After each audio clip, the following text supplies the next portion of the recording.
How we doing there, boys and girls? Manthieus here, and welcome back to another video. It's time to take a look at the Wowhead Weekly Economy Wrap-Up. This is going to be episode 197.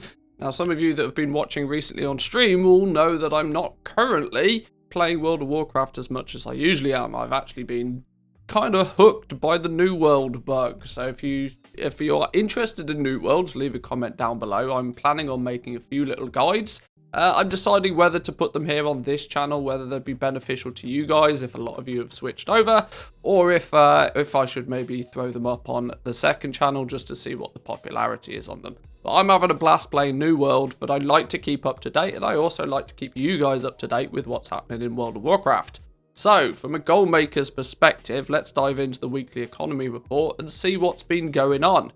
There's a couple of things that I'm aware of, but I know I haven't reported on. We'll go into more detail on those when they become more relevant, but these are still PTR things, so they're not super important just yet. But let's dive in. Let's take a little bit of a look. We have the table of contents for the week.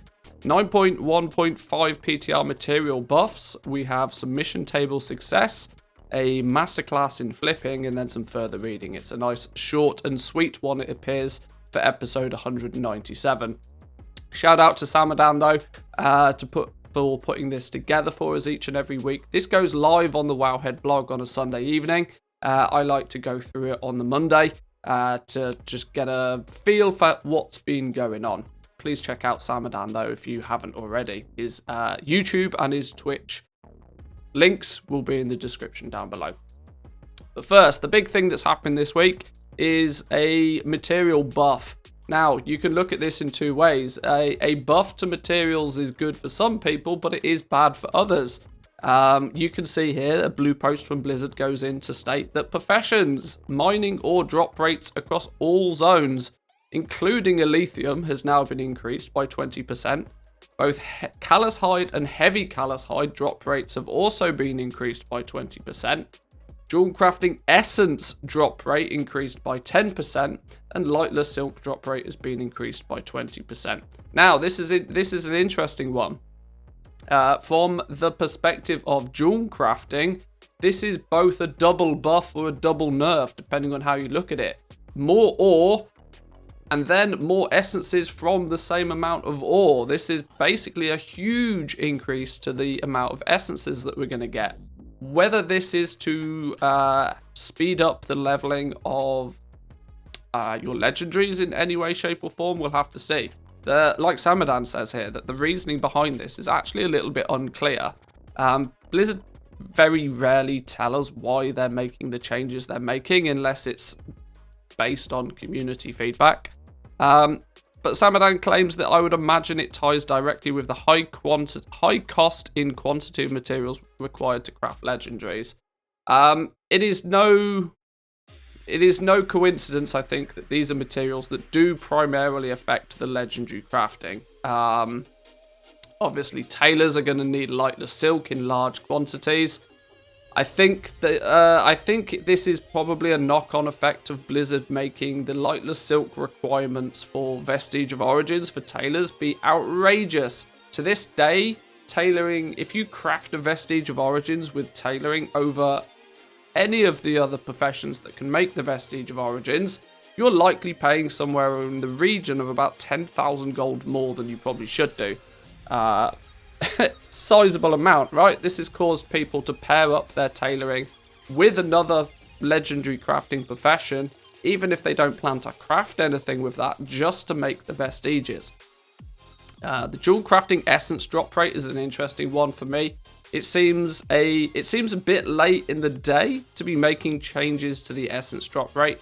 Now, for reference, those of you guys that do use my Shadowlands cheat sheet and have been using or utilizing the prospecting sheet that we put together a little while ago, I'll show you guys here real quickly.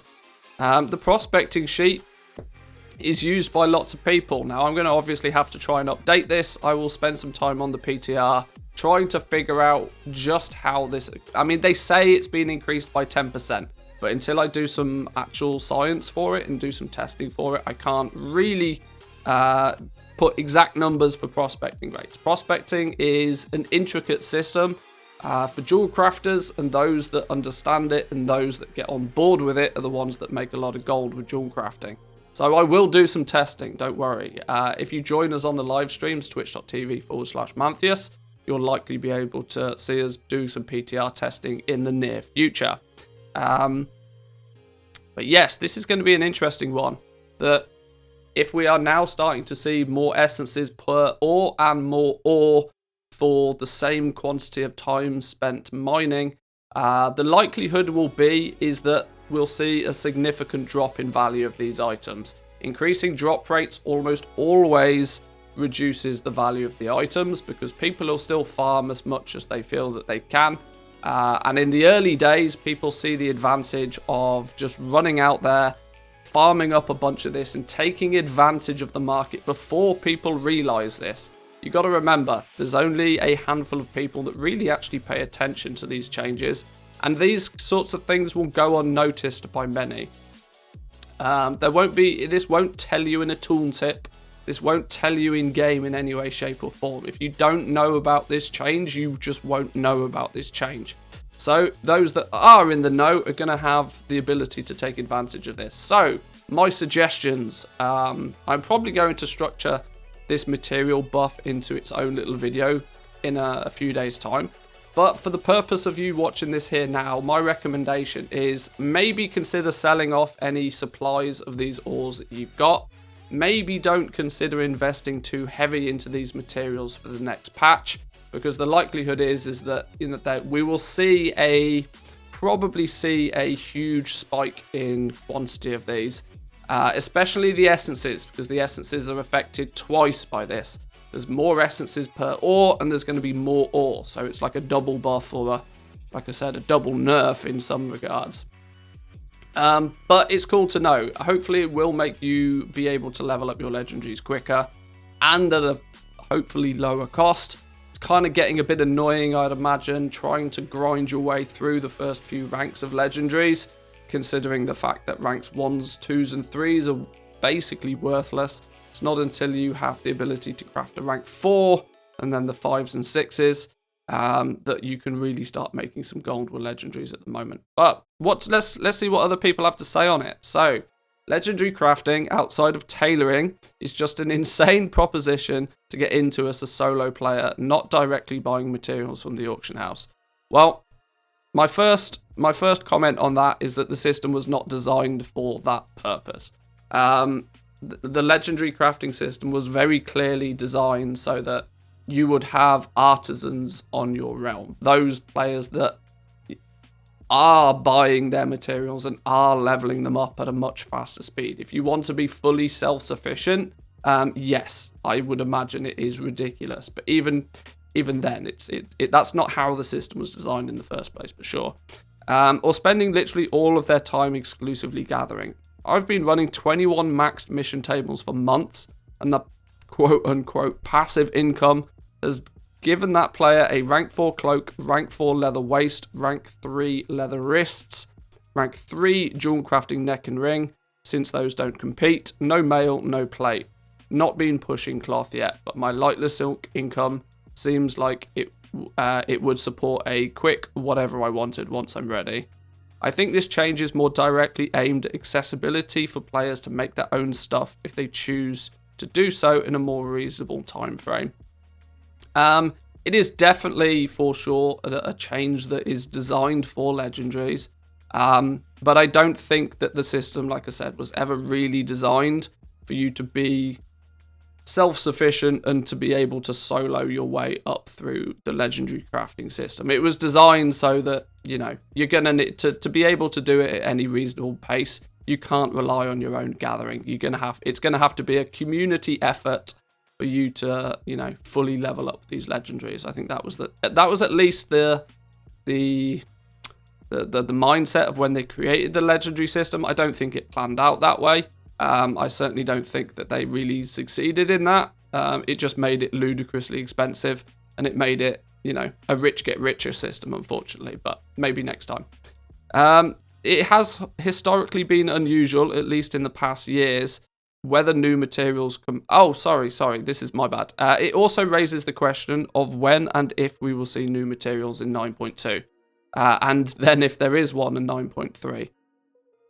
7.3 added new materials and 3 new zones, which as a result was nicknamed as a mini expansion. Materials now, which are amongst the cheapest in the game because they are entirely useless.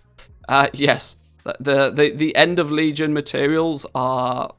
I mean, people don't even remember that they exist. Because they are, by definition, useless now. 8.2 also added new materials, whilst in this time covering all the professions, with new recipes, using both 8.0 and 8.2 materials, and so they stayed somewhat valuable. I don't remember this being a thing in the past beside new recipes, such as Mists of Pandaria with the daily cooldown, but considering how Blizz more or less tries to emulate Legion in each new expansion, I'd say it's likely. Well, they did actually introduce new materials back in Mists of Pandaria later in the expansion, such as once we had access to, I want to say the Thundering Isle. Was it the Thundering Isle? I can't remember. But you had to not only pick up new patterns, and with those new patterns gave you the ability to make the daily cooldown ingots for things. So this is a common thing we see in expansions. We see them sort of slightly past the midway point of the expansion. They'll release some new materials to keep the professions feeling fresh. Those new materials then usually become the valuable things for people to go out and farm, whilst the previous materials lose quite a considerable amount of value. I would imagine if they do this, it will be a 9.2 thing. I'm almost certain that we are not going to see a patch 9.3. I'll be more than happy to eat my hat on that if I'm wrong, but I would imagine that patch 9.2 will probably be the last major patch of Shadowlands, giving them as much time and effort to work on 10.0, as it's quite clear at this point that with everything that's gone on, they're gonna want to, you know, clean up Shadowlands pretty quickly and move on. So let's see where we go from there then. So another take on this approach of increasing material availability and thus reducing the price will have a knock-on effect of opening more opportunities for vendor shuffling. Something it appears Blizzard have actively tried to suppress in recent times. If you're not sure of the concept of vendor shuffling and looking ahead to future profits, Zanzaful's put together a great video covering the topic. Yeah, vendor shuffling is quite simply put the last resort for materials, right? It's usually when it creates the floor price for materials. If you're able to buy your materials below a certain point, you can buy them, usually craft something, and then you don't have to worry about selling it to another player. You just sell it straight to a vendor, and the goal, and that in turn is a profitable transaction. Vendor shuffling can be done with virtually any profession.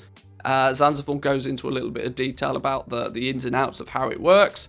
I believe it's also in this video where he references the vendor shuffle sheet we have here. So it's this sheet here. I haven't made it look dark mode and pretty like I have some of my others, but this is a good indication for you guys of at what prices things become profitable for you to do. So you have your little shopping list, you put in the price of your soul dust and sacred shards on your realm, you put in the price of your shrouded cloth and your lightless silk, for example, and then the spreadsheet works it all out for you. It says, right, well, based on these prices, these are what you can craft, and then it tells you, right, well, are you just ignoring this, or are you crafting something and vendoring it, or are you crafting something and disenchanting it? It basically does the maths for you and sort of allows you to work out breakpoints and that sort of stuff. So yeah, vendor shuffling will probably become a thing again with the increased supply of materials. Materials will be pushed back down to their theoretical floor prices, and people can start buying up a bunch of these materials to just do a little bit of processing on to then vendor the items to get those materials out of the game. Perhaps if the developers don't want to follow this route, another approach may be to reduce the number of materials required for legendary crafting. It's still early days yet, as all of this is on the PTR, and things can and often do change before they go live. Yeah, very true. We never know what Blizzard's true intentions are when they do sort of balances on materials, but it doesn't take a genius to work out that it probably is something to do with legendaries, and it's probably a better solution to up the supply of materials than it is to start dropping the material requirements for legendaries. It's probably much easier from a development point of view, just to, tune a knob plus 20%, than it is to go through each individual craft and then try and balance them down again. But either way, let's see how this pans out. I'll do some testing on the PTR of these materials and we'll look into it in a little bit more detail. Coming soon. Make sure you're subscribed. Let's take a look at the mission table then. So, more mission table success. Mission tables have been a hot topic of conversation recently, and Silo Bass has talked about their experience. So, decided to see how profitable the command table was. So, took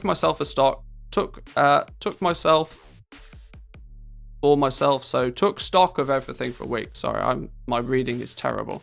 A few caveats to take into account. They are Night Fae, which does make it very easy with the troops that you can use. You put one follower on the board and then fill the rest with troops and you usually win the mission. Yeah, Night Fae bis for mission tables. I've got 20 level 60 followers and I'm currently leveling 2 more. Apart from Ben Howell, who I don't think is in the game yet, this is all the followers. Yeah, this is a follower or a companion, whatever you want to call them, that shows on Wowhead. If you search for all of the possible ones, he shows there, but there's no actually, or at least nobody's found a way to acquire him. So I didn't do all the missions. My character has a lot of anima, conservatory spirits, and Stygia, so I didn't do these missions. That's a big thing to note when we start looking at the results for this.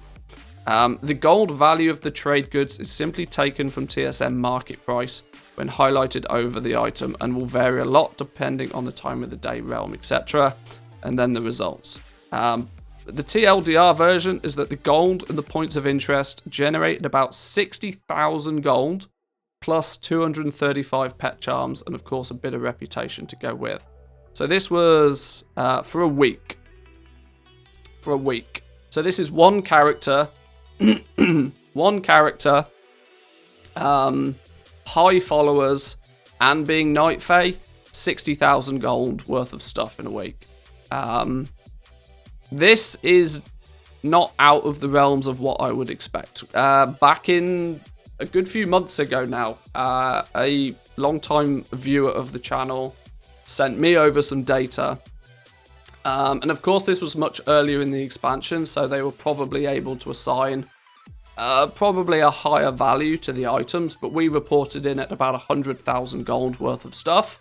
That was also when the, what they called the Veiled Augment runes were worth a little bit more. So as we can see now, that somebody in a very similar position, using Night Fae, max level followers, not necessarily doing things like the anima missions, is still able to churn out like huge amounts of gold from this mission table. This lends very nicely to the suggestion that we've made in the past to just get going with the mission table. It's a bit of a grind initially. It's easier to do now because anima's nowhere near as much of an issue. But if you have a couple of alts, most people in the game I feel nowadays have at least a couple of level 60s and probably will be incentivized to level more. The Mage Tower coming in the 9.1.5 patch with Legion Time Walking is probably going to incentivize a lot of people to level up alts. Get those alts some followers, get them at the mission table and get them leveling them up. For literally a minute or two's effort on each character a day, you can generate huge amounts of gold. More than enough, even with the ridiculous 300k token price in the EU. More than easily be able to generate enough gold to pay for your game time for that account at very least.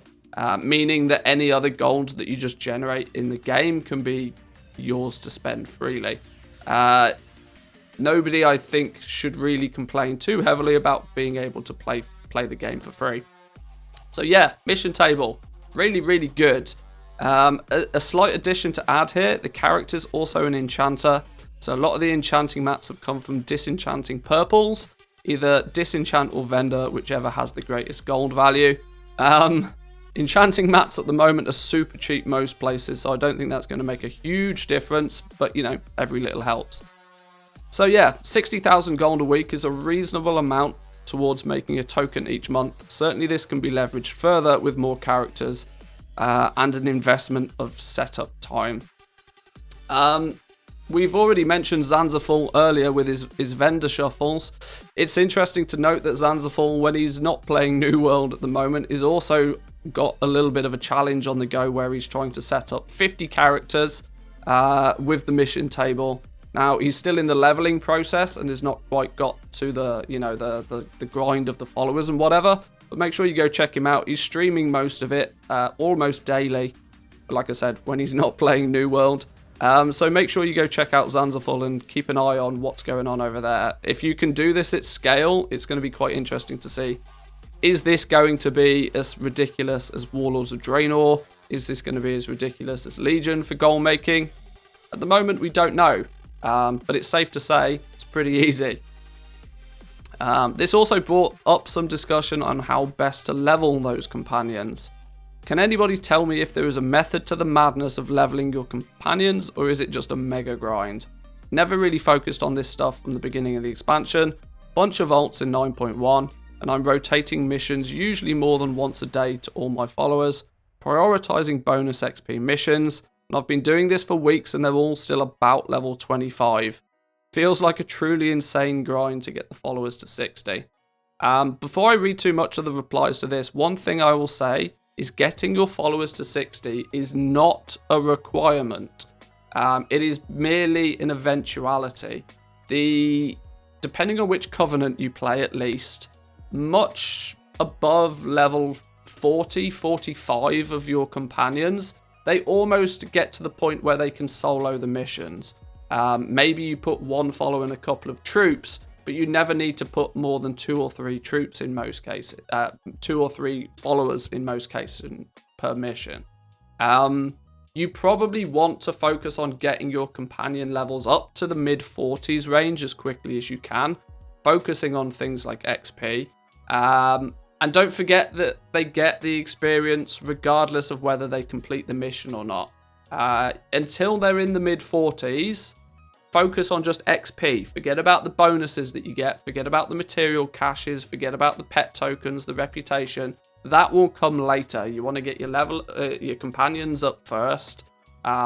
Even if you have to send them on what is commonly referred to as a suicide mission, where you already know that they're not going to complete the mission, it doesn't really matter because they still gain the experience. So if you've got these big missions that you've got no chance in hell of completing them, don't be afraid to put 5 followers on that mission and just send them out to their doom. They will still get huge amounts of experience, and interestingly enough, even if they die but they gain enough experience to level up, when you level up they gain a full health bar back, so you can then repeat the process time and time again. It actually makes the leveling of the followers pretty quickly. But let's see what other people had to say then. So it's definitely not an overnight thing. One thing that's helped me is not being afraid to suicide your followers for large XP missions. Yeah, reiterating once again. Depending on your campaign mission progress, you should have missions for 1200 to 1500 base experience. Normally the actual reward is the augment runes or material bags. The missions might be very difficult though, level 51 for example, and very difficult for your followers.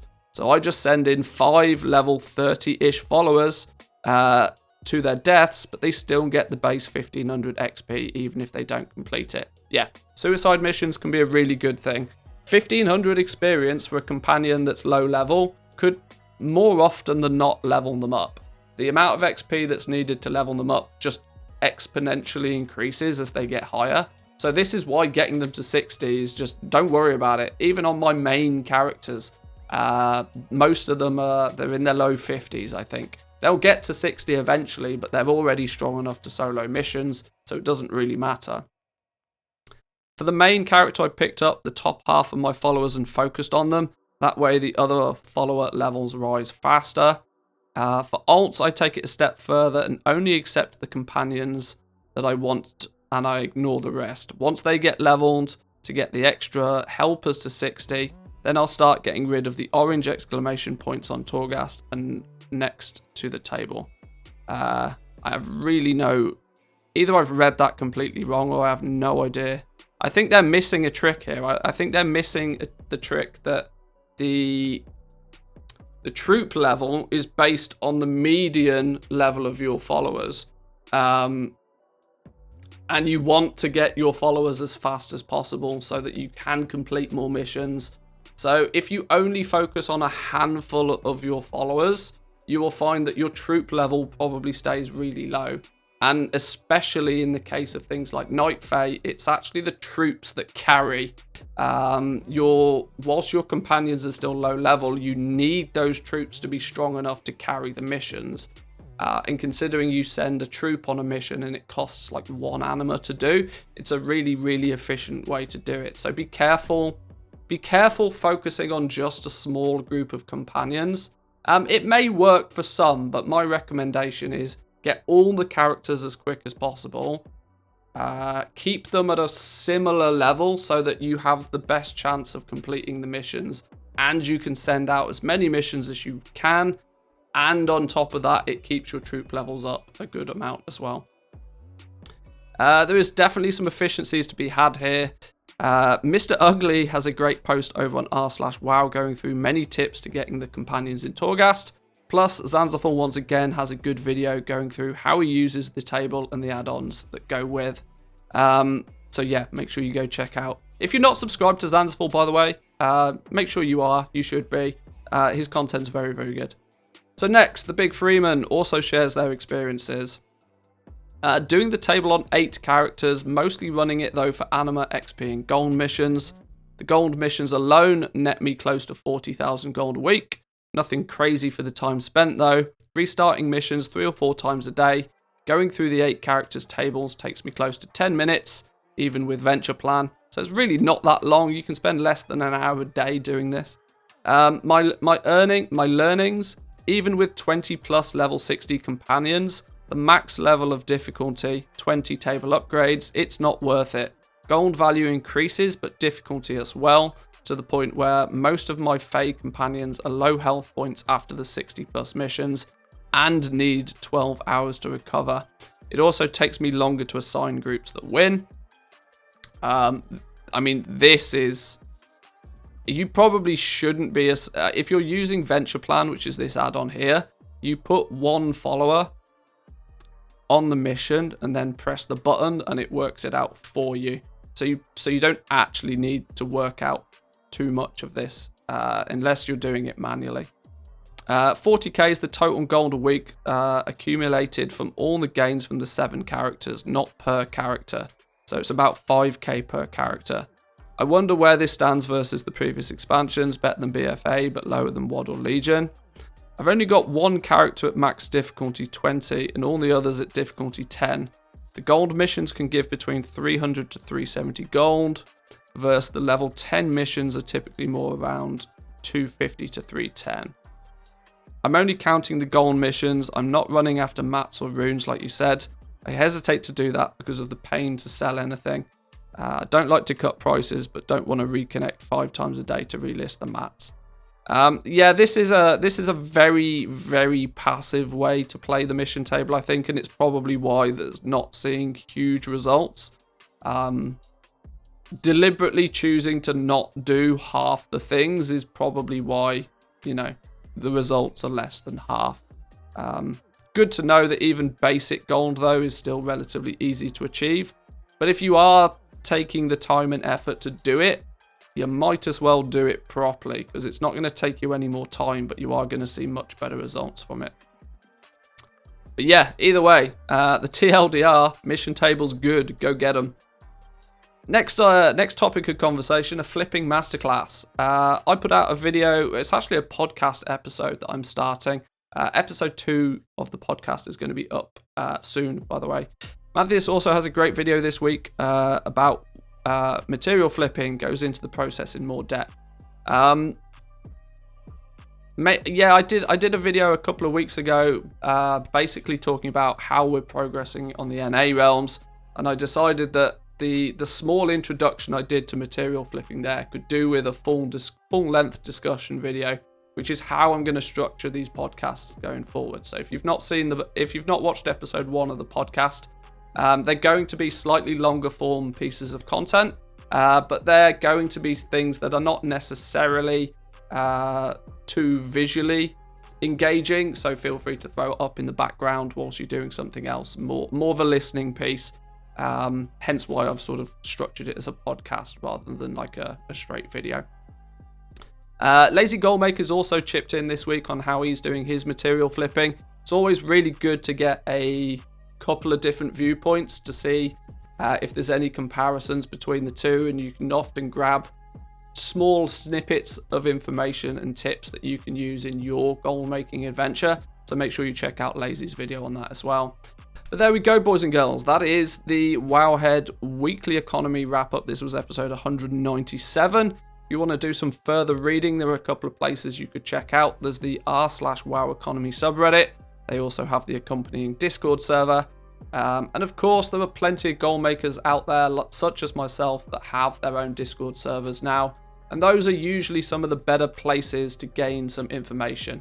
There's often topics of discussion going on all the time about many different things. So if you're more interested in farming or crafting or flipping, there's usually something for you. But I'll leave it there for this video, boys and girls. I hope you enjoyed it. Remember to give the video a like if you enjoy these. Subscribe if you're new around here, and stay tuned if you're, like I said at the beginning of the video, if you're interested in some new world content, let me know in the comments down below. But I'll see you guys next time. Have a good one. Peace.